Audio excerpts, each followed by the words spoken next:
اور لوگوں کو ماسک نہ پہننے پر جرمانے کے طور پر جس طرح اویئرنیس پیدا کرنے کی کوشش کر رہی ہے، کیا اس بیماری کو دور کرنے کے لیے لوگوں کو آکسیجن فراہمی کے لیے، سلنڈرز کی فراہمی کے لیے یا بیڈز کی فراہمی کے لیے اگر اس پر زور دیتی تو کیا بیماری تقریباً 50% تک قابو میں پایا جا سکتا تھا نا؟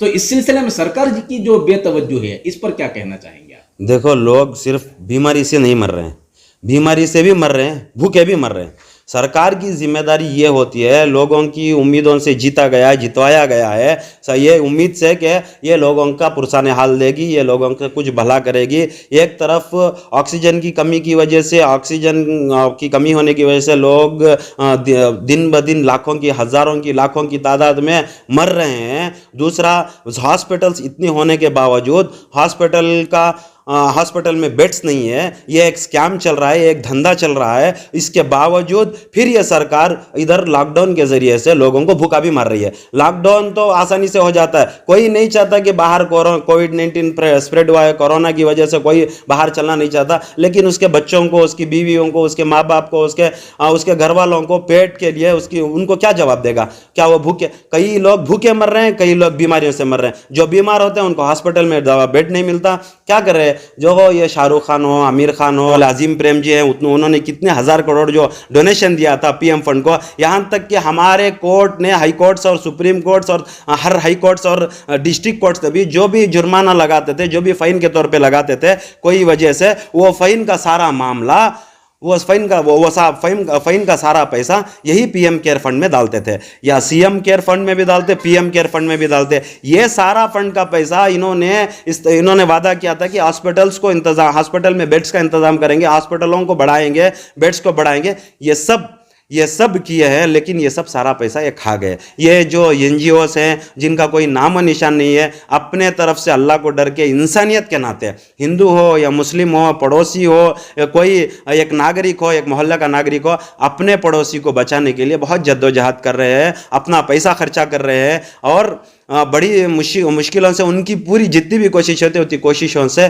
ان کو بچانے کی کوشش کر رہے ہیں۔ اور ایک مسئلہ اس میں کیا ہے، یہاں پہ کئی جو بھی کارپوریٹرز کو یہاں پہ عوام میں جو جتایا، کیا کر رہے ہیں کارپوریٹرز؟ گھر میں اپنی بیوی بچوں کے ساتھ گھر میں اپنے سیلف کوارنٹائن ہو رہے ہیں، وہ دولت جمع کر رکھے، یہ عوام کا پیسہ جمع کر رکھے، لوگوں کے نام پر، روڈوں کے نام پر، امپرومنٹ کے نام پر، اسمارٹ سٹی کے نام پہ جانوروں کو رکھو، جانوروں کے واسطے اسمارٹ سٹی بنا رہا ہے، انسان ہی مر رہی ہے۔ ادھر کوئی جا کے ادھر آکسیجن کی کمی ہے، بیڈوں کی کمی ہے، ان کے پاور کو استعمال کر کے، ان کے پیسوں کو استعمال کر کے، ان کا جان اور مال خرچہ کر کے، یہاں کے مسلم ایم ایل اے نہیں، غیر قوم ایم ایل اے بھی اس کا کام کرنا چاہیے۔ اور جیسا کہ ہم یہ مسلمان جو غیر قوم بھی نہیں دیکھتے، کسی کو نہیں دیکھتے، جو کووڈ کے سچویشن میں ڈاکٹر جی سے چھینے کے لیے گھبراتے ہیں، ایسے باڈیوں کو بھی جا کر خدمت کے لیے اعلیٰ درجے پر، اول درجے پر آتے ہیں۔ ایسے حالت میں یہ تیجسوی سوریا یہ پڑھا لکھا ہو کر ایک جاہل کی طرح سے ایک ایم پی بولنے کے لیے، ایک ایم پی نہیں ہے، اس سے شرم آنی چاہیے اپنے آپ کو ایم پی بولنے کے لیے، یہ ایک ایڈوکیٹ ہے ایز اے پروفیشن،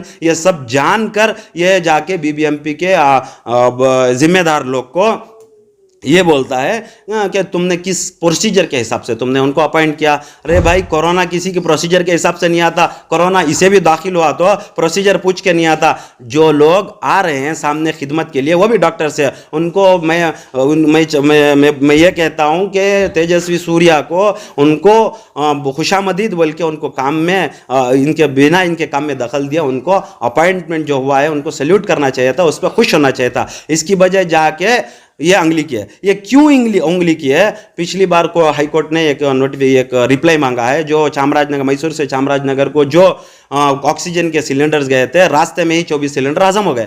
کہاں گئے وہ 24 سلنڈر؟ نہ بیماروں تک آکسیجن ملا، نہ وہ کدھر گئے پتہ نہیں۔ تو ہائی کورٹ نے اس کی جواب مانگا، 2-3 دن کا یہ نیکسٹ ڈیٹ تک کے لیے ٹائم مانگا۔ تو اس کے جواب کے یہ بچنے کے واسطے یہ ایک ایشو کریٹ کرے کہ یہ بیڈ بیچ رہے ہیں، بیڈ بیچ رہے ہیں تو بیچ رہے ہیں، ان کو اٹھا کے جیل میں ڈالو، لیکن تمہیں پوری انڈیا کو بیچ ڈال رہی نا۔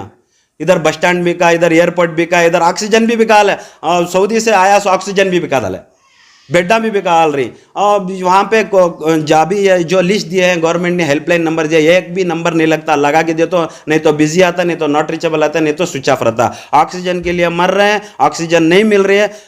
یہ حالات کو، یہ جو سرکار جو کرنی تھی ذمہ داری، یہ سرکار نہیں کر رہی ہے۔ جو لوگ کر رہے ہیں ان کے اوپر بھی سرکار کا دباؤ ڈال رہے ہیں. جیسا کہ ایک مثال کے طور پہ یہاں پہ گردلی میں یا میسور روڈ میں کہیں ایک آکسیجن کا پلانٹ تھا جو لوگوں کو 2,500 یا 1,200 یا کچھ فدیہ لے کر کچھ اس کا خرچہ لے کر آکسیجن بھر کے دے رہے تھے. یہ بی جے پی کی گورنمنٹ کو دیکھا نہیں گیا, وہاں سے پولیٹیکل انفلوئنس ڈالا, اس کا وہ جو آکسیجن بھر کے دے رہے تھے اس کو ختم ہی کرا دیا. اب باقی ہماری عوام سے میں یہ بات کہنا چاہتا ہوں, جو لوگ بھی NGOs ہو یا کوئی بھی مالدار ہو یا آ کے جو تعاون کر رہے ہیں اللہ کو راضی کرنے کے لیے, جو سلنڈرز دے رہے ہیں, جو آکسیجن کا سپلائی کر رہے ہیں, ہمارے لوگ بھی کیا کر رہے ہیں, سلنڈر لے کے جا کے اپنے گھروں میں رکھ رہے ہیں. کوئی 10,000 دے کے ڈپازٹ بن کے سلنڈر لے کے جا رہا ہے, کوئی دوسرے محلے کو جا کے 20,000 25,000 30,000 میں بکا رہا ہے. ایسا نکو مت کرو. کبھی تمہارے گھر میں اگر ایسی حالات آ گئی تو تمہارے پاس پیسے نہیں رہے تو سب کو ایک سمجھو, سب بھائی ہے, پڑوسی بھی اپنا گھر والا ہے,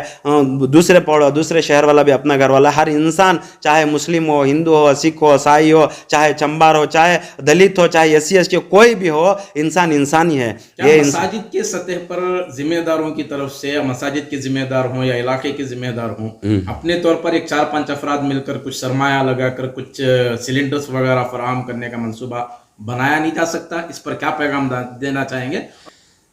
کر سکتے ہیں. پہلی بات یہ جو مساجد کے ذمہ داران ہیں نا, ان کو مؤذن صاحب کچھ دھرما دینے کے لیے ان کے دل میں نہیں آتا.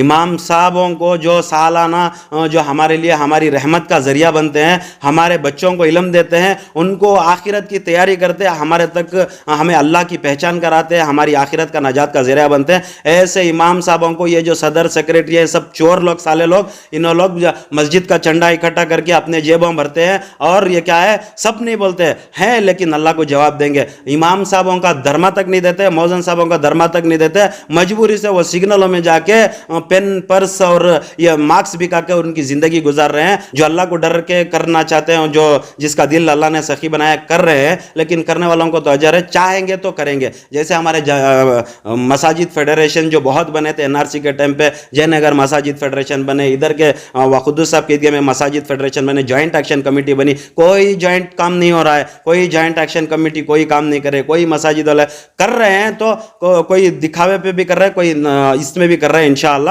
ابھی میں ایک بات بتانا چاہتا ہوں کہ کوئی بھی ہو مذہب کا بنا دیکھے, کوئی ہندو مسلم یہ کوئی بھی بنا دیکھے, اپنے مال کو اللہ کی راہ میں خرچہ کرے. یہ بھی ایک صدقہ ہے. اور مالدار جو زکوٰۃ دیتے ہیں صرف اپنے خاندان میں دیتے, ان کو دیتے, ان کو دیتے, مال اپنا حساب کر کے دیتے ہیں. حساب کر بھی سانس بھی لے گا اللہ تعالیٰ انشاءاللہ ان سے. تو میں یہ کہنا چاہتا ہوں اس وقت پہ اللہ کو راضی کرے. سب کی جان قیمتی ہے, جان اللہ کے حوالے ہے, جان اللہ کے خزانے میں ہے. تو مالدار سے میں یہ چاہتا ہوں کہ آگے بڑھ کر انشاءاللہ اس سے خوب تعاون کرے. تو ناظرین, یہ تھے محترم سراج الدین, جو سماج کے سلگتے ہوئے ان مسائل پر انہوں نے روشنی ڈالی جسے آج پوری دنیا تقریباً فراموش کر چکی ہے. لیکن ان مسائل کے علاوہ انہوں نے ایک آواز یہ بھی دی ہے کہ مساجد کے زیر اہتمام یا اوقافی اداروں کے زیر اہتمام ہر شخص کی جان ہوتی ہے. ان جانوں کو بچانے کی جانب کچھ نہ کچھ پہل ہونی چاہیے. سلنڈرز کی فراہمی کے سلسلے میں غور و فکر کرنے کی ضرورت ہے. خاموخواہ ہنڈیاں بھرنے سے یا تجوریاں بھر کر رکھ لینے سے کسی کا بھلا ہونے والا نہیں ہے. دیکھنا یہ ہے کہ ملت کے نام یہ پیغام جاری ہونے کے بعد آخر ملت پر اس کا کتنا اثر ہو پاتا ہے. ناظرین, ہماری یہ رپورٹ آپ کو کیسی لگی ہمیں ضرور اطلاع کریں. اور ابھی تک آپ نے ہمارا چینل سبسکرائب نہیں کیا ہے تو سبسکرائب کر لیں اور نیچے گھنٹی کے بٹن کو دبائیں تاکہ ہر نوٹیفیکیشن آپ تک برابر پہنچے. شکریہ.